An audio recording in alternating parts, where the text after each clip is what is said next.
Dans cette vidéo, nous allons voir comment créer un template de message WhatsApp qu'on va pouvoir utiliser soit dans les automatisations ou soit pour envoyer un contact qui ne nous a pas contacté dans les dernières 24 heures. Alors pour créer un template de message WhatsApp, on va aller dans Paramètres et on va aller dans l'onglet WhatsApp.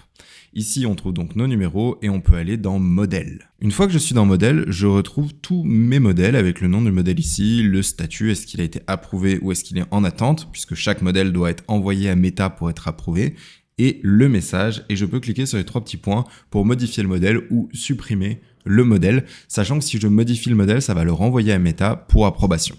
Pour créer un nouveau template, je clique tout simplement sur Créer un template. Et là, je tombe sur cette page qui va me permettre d'entrer le nom de mon modèle, donc mon super template, sachant que le nom du modèle ne doit comporter que des minuscules et pas d'espace, mais par contre, on peut utiliser le tiret underscore, donc le tiret du bas. Ensuite, il va falloir sélectionner une catégorie. Pour l'instant, on supporte 2 catégories sur les 3 autorisées par Meta, marketing et utilitaire.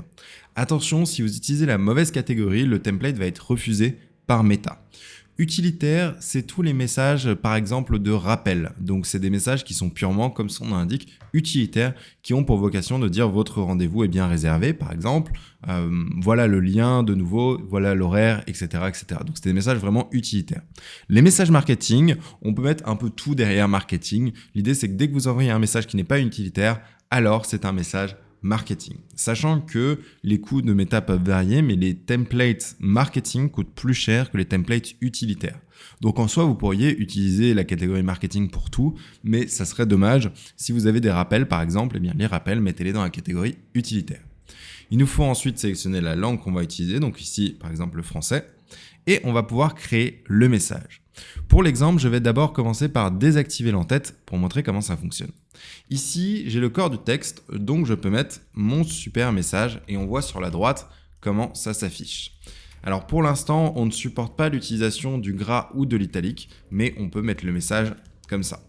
Maintenant, que se passe-t-il si j'ai envie de rajouter une variable? Donc là, je vais étirer la fenêtre. Une variable comme par exemple le prénom. Et bien dans ce cas-là, ce que je vais faire, c'est que je vais mettre hello, hop là, et là, je vais ajouter ma variable. Je vais cliquer sur ajouter une variable.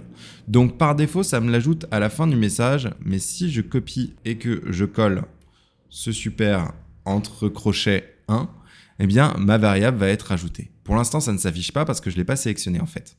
Il faut que j'aille en bas, et là je vois 1. À quoi ça correspond? Je vais pouvoir sélectionner, donc ici je vais sélectionner par exemple contact, prénom, et là je vais mettre un sample contact, donc un exemple. Donc, par exemple, là je peux mettre prénom, et comme ça sur ma fenêtre de droite, ça m'affichera à la place de la variable prénom. Voilà. Et donc là, ça veut dire que quand j'enverrai ce message à quelqu'un, ça remplacera le 1 par le prénom de la personne. Donc ça, c'est pour la base des messages WhatsApp. Maintenant, on va voir les deux autres fonctionnalités, le pied de page et l'en-tête. Alors l'en-tête, à quoi ça sert de mettre un en-tête? Eh bien, on l'utilise surtout, donc soit pour le texte, pour avoir une petite phrase en haut, et ça sera une petite phrase qui est en gras, mais l'utilité la plus forte de l'en-tête, c'est pour les médias. Par exemple, mettre une image avec le WhatsApp, mettre une vidéo, mettre un document tel qu'un document PDF ou mettre un emplacement. Et dans ce cas, il suffit de mettre la localisation avec la latitude et la longitude.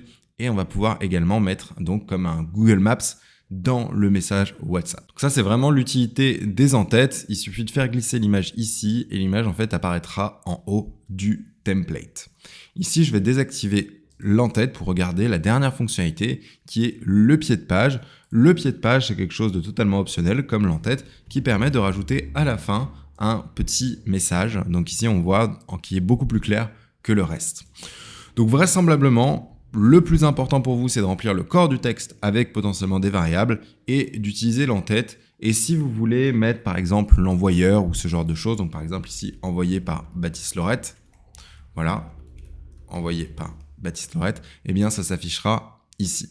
Sachant que bien sûr votre numéro, il y a déjà le nom de la personne qui utilise le numéro, donc le nom que vous avez paramétré qui est dedans, et également la photo que vous avez paramétrée qui est également affichée pour le WhatsApp. Donc vraisemblablement, vous n'aurez pas besoin du pied de page, mais là vous avez vu toutes les fonctionnalités. Et lorsque vous avez fini votre message, vous cliquez sur créer et le message et le template va être approuvé par Meta.